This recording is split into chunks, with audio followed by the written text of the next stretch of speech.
The National Public Health Emergency Team has recommended to government that a limit be placed on household gatherings and further restrictions be imposed on the hospitality sector.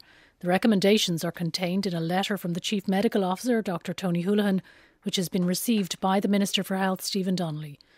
Minister Donnelly will update Cabinet, after which ministers will decide whether or not to adopt the recommendations. Here's our political correspondent, Paul Cunningham.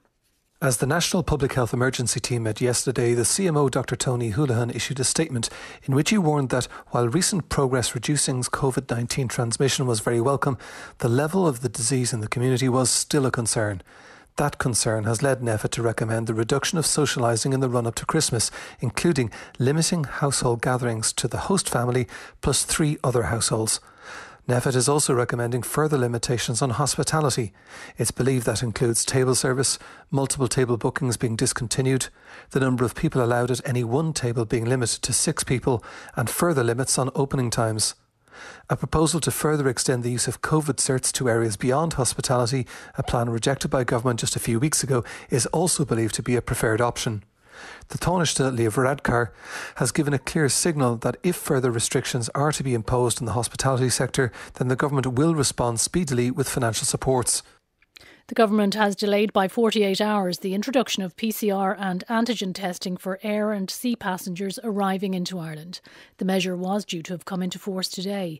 However, an Aer Lingus spokesperson told RTE News that the airline was informed by government last night that the regulations would be delayed until Sunday. The Sinn Féin leader Mary Lou McDonald has called for what she described as clarity and better communication from government over possible future COVID-19 restrictions. Speaking in the United States, Ms McDonald said that the current process was one again marked by uncertainty and lack of consultation. The Health Amendment Bill, which includes a return of mandatory hotel quarantine, passed all stages in the Dáil last night. As fewer than 10 deputies opposed the measure, a vote was not required. The bill will now be sent to the Seanad. The Health Service Executive has said a health passport for people with intellectual disabilities is now available as an app to download. Today is International Day for People with Disabilities, which aims to promote their rights and well-being.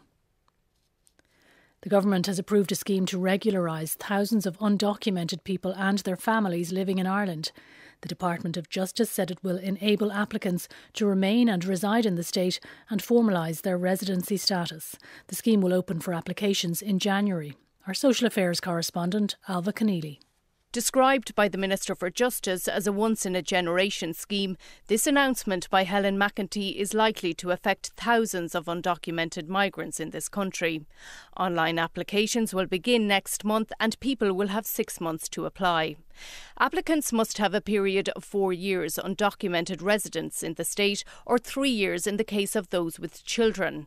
Successful applicants will receive immigration permission, access to the labour market and will be able to begin a path to citizenship.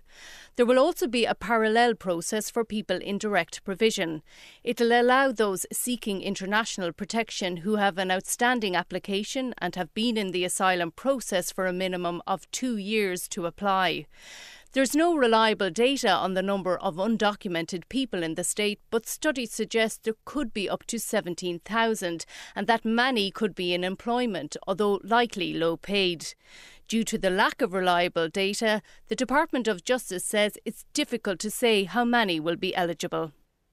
The Environmental Protection Agency is calling for urgent action to address Ireland's rising volume of waste and falling recycling rates.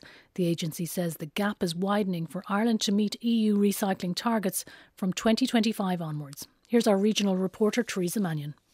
This official data for 2019 reveals what the EPA calls worrying trends.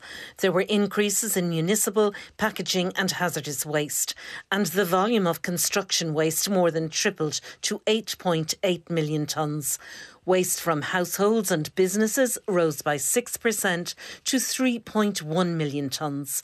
The EPA says Ireland is going in the wrong direction. The rising levels of waste are unsustainable and need to stop. The call now is for a systemic change based on a circular economy where materials, including packaging, are used again and again. The report notes a dramatic change in waste management over the past decade, with municipal waste waste sent for incineration, with energy recovery rising from 4 to 46%. The move to allow soft plastics in recycling bins and the expansion of brown compost bins to households are some of the recent measures introduced. And now the weather forecast. RTE Radio 1 Weather with Grant. Reduce your carbon footprint and your home heating costs with the award-winning Grant Vortex boiler. Think heating, think Grant. Visit grant.eu. Generally dry at first with bright spells. Cloud will thicken this morning. There'll be patchy rain and drizzle in most areas with isolated showers in Ulster. There'll be scattered showers this evening. Highest temperatures 6 to 9 degrees.